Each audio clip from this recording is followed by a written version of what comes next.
Hey guys, thanks for checking out Quick Sessions. My name is Garrett Terrio, and today on the podcast, we're going to talk about pre-workout eating. Now, a pretty general idea of what to eat before your workout are things like fruits, oats, whole grain bread, with some peanut butter maybe, some lean meats, nothing too high in sodium, some Greek yogurt. That's kind of the basics. That's the general rule of thumb is slow-acting carbs and, a little protein before you work out. That's kind of the general consensus on what most people will or should eat that will feel fine on their stomach, right? You don't want anything heavy. I personally like to work out with nothing in my stomach. That being said, I don't believe that that's the majority of people. I don't even think you should make that a habit. I personally just happen to feel better working out on an empty stomach, and I feel like I don't lose too much energy, explosion, strength, anything like that. But that being said, I've been lifting weights for 25 years. My body has adapted to working out on an empty stomach. So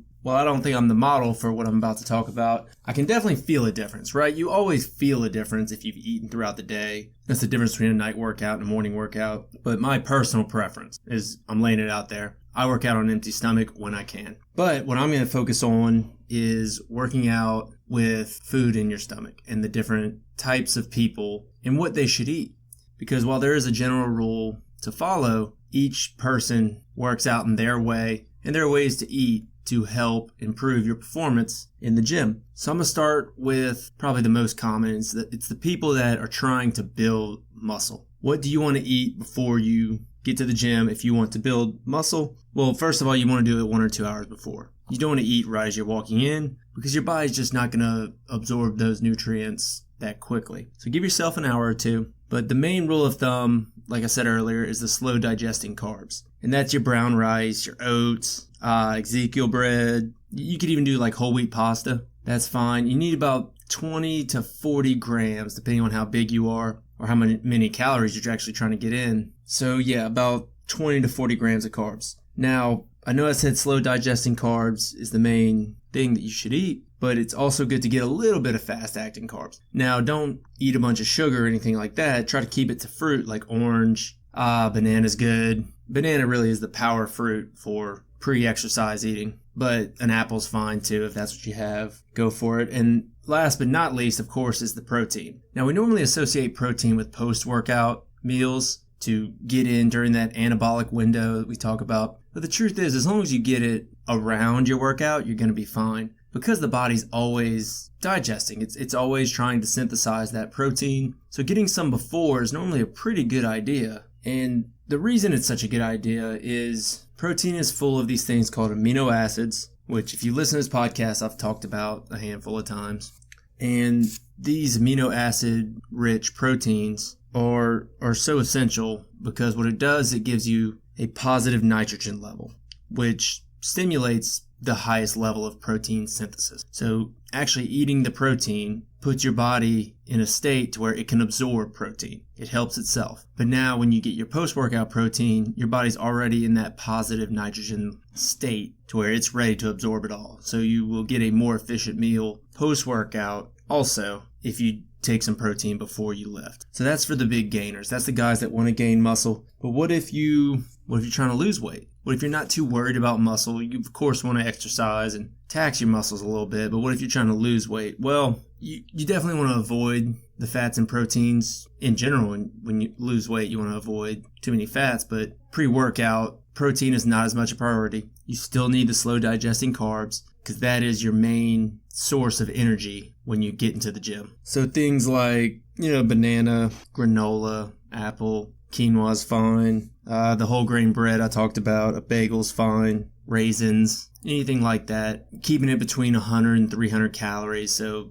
one banana is 100 calories, 110 calories. So one banana, if you're trying to lose weight when you're going into the gym, then keep it simple and just get a banana. But like I said, if you got to get some whole grain toast in there, half a bagel, a whole bagel, depending on what time of day it is, that's all fine. Now, what about the people who either haven't worked out in a long time and they're just getting started with a new gym routine or have just never worked out before? What did they eat? So what they should do is, first off, if you're working out in the morning, with breakfast, don't load up on all kinds of stuff. Keep it simple. Keep it light. Oatmeal with some fruit, yogurt with some granola, Something light, something that's not going to upset your stomach. No heavy sugars. You want to drink plenty of water. And the one thing I will say, if you're going in the morning, drink some orange juice. Get the vitamin C in there. Get those fast-acting carbs that are coming from fruit. It just helps so much when you start lifting that you have those quick carbs in there to help you not get nauseous, not get lightheaded. And for God's sakes, please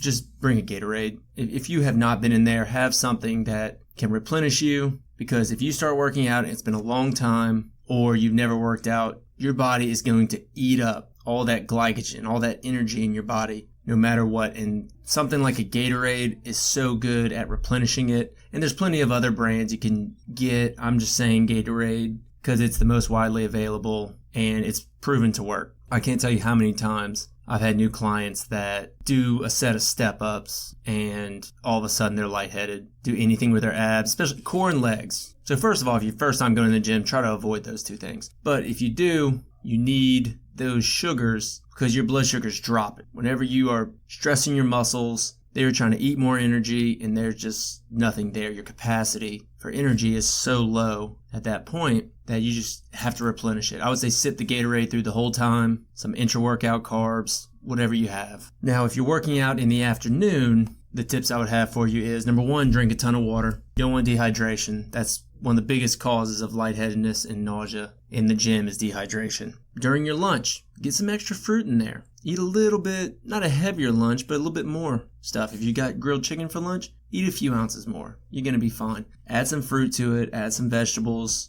Make sure you're not overeating, but make sure you have extra of the good stuff, right? And then mid-afternoon after lunch, get a snack in. Get some almonds, any kind of grains, bread with peanut butter, or an energy bar. There's so many great energy bars out there that don't taste like crap nowadays. So just find one, eat it an hour or two before your workout. And once again, of course, grab a Gatorade on your way because you will need it, even with all that food in your stomach, if you are not what I'm calling a trained individual. Now, what if you're not going to the gym? What if you are going for a run? Once again, I like to run on an empty stomach as much as I can. The reason being, I do not want my body to be using energy to digest things. I would like it all the blood flow, all the energy I have to go to my legs when I'm running, just so I can be efficient, finish it as quickly as I'm hoping to. And that's pretty much it. That's the basic reason I don't eat before I run. Feel lighter, feel nothing in your stomach. It's pretty simple stuff. Now, if you're not me and you actually do want to eat before you run, let's say you're running late at night, try to keep your food 2 to 4 hours before you run. That's tip number one. Tip number two, easy on the caffeine because it is a diuretic, and easy on the high sugar, high fiber type of foods because we all know what fiber does. Especially if you're going on a run that's longer than an hour. We'll pretend you're going to a